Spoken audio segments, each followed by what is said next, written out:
19세기 산업화를 통해 자본주의가 된 일본은 자본주의의 특성인 공급과잉 문제에 필연적으로 봉착하게 되었습니다.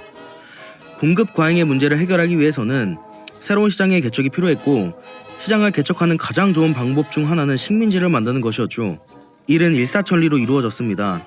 1876년 2월 27일 강화도 조약 이후 일본은 조선을 합병하기 위한 장기적 계획을 수립합니다. 1894년 청일전쟁과 1905년의 러일전쟁에서 승리하며 한반도에 대한 합병을 가시화하였고, 1905년 11월 17일 을사늑약으로 대한제국의 외교권을 얻었으며, 1910년 8월 29일 한일병합조약이 체결되면서 대한제국은 멸망하였고 한반도는 일본 제국의 영토로 편입되었습니다. 결국 한반도 지역 전체가 일본 제국의 식민지가 되어 통치기구인 조선 총독부에 의해 1945년까지 35년간 통치를 받게 됩니다. 우리는 이걸 일제강점기라 부릅니다. 이 일제강점기 때 식민지가 된 우리나라는 땅과 산을 빼앗겼고 이름을 빼앗겼으며 인권마저 탄압당하고 수많은 사람들이 죽었습니다. 정말 되돌아가고 싶지 않은 뼈아픈 역사 중 하나인 일제강점기입니다. 헌데 이를 두고 오히려 일제강점기 때 우리나라가 발전을 했다는 정신나간 주장이 있습니다. 바로 식민지 근대화론입니다.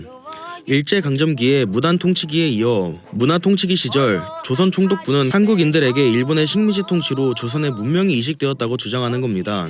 현재 한국의 경제, 정치적 성장의 원동력이 일제강점기에 있다는 말이죠. 식민지 근대화론을 주장하는 학자들이 쓴 반일 종족주의라는 책을 보면 일제강점기의 자료를 봤을 때 그 당시 조선에서 하지 못할 만한 개발이 많이 이루어졌고, 근대적인 일본의 법이 조선에 적용되었으며 공장과 광산 건설, 하천의 개수, 농지 개량과 농업 개량에 의해 경지 면적이 확대됐고 농업 생산성이 올라갔다는 등 여러 가지 이유를 대며 19세기 후반 조선은 어차피 망할 나라였고 혼자서 발전하기 힘들었다. 발전까지 시켜줬는데 우리가 뭘 그렇게 잘못했냐.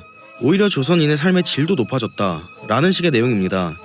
물론 이마저도 식민지 근대화론은 조선 총독부 총기 통계가 갖는 여러 문제점들을 충분히 수정하지 않고 사용해 지나치게 성장률을 과대평가하였으며, 식민지 경제가 붕괴하는 일제 말기를 다루지 않고 그것이 가장 높은 수준에 도달한 1940년까지 자료만 사용함으로써 발전적 측면만 부각시키는 결과로 나왔죠. 그래도 발전을 시켜주긴 한 게 아니냐고 할 수 있겠지만, 애초에 식민지 자체는 발전보다는 제국주의 식민지 모국의 사회, 경제적 기반을 위한 방향이며 1930년대 공업화는 대륙병창 귀지화 정책의 연장이었습니다.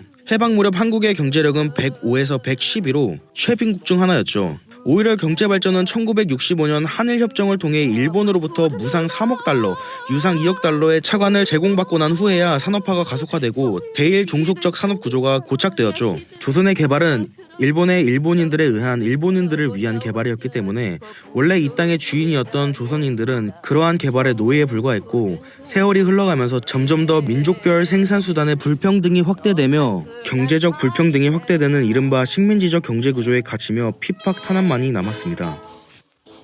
일제강점기로 인한 발전, 어떻게 그 발전으로 인해 우리나라가 성장했다고 말할 수 있는 걸까요?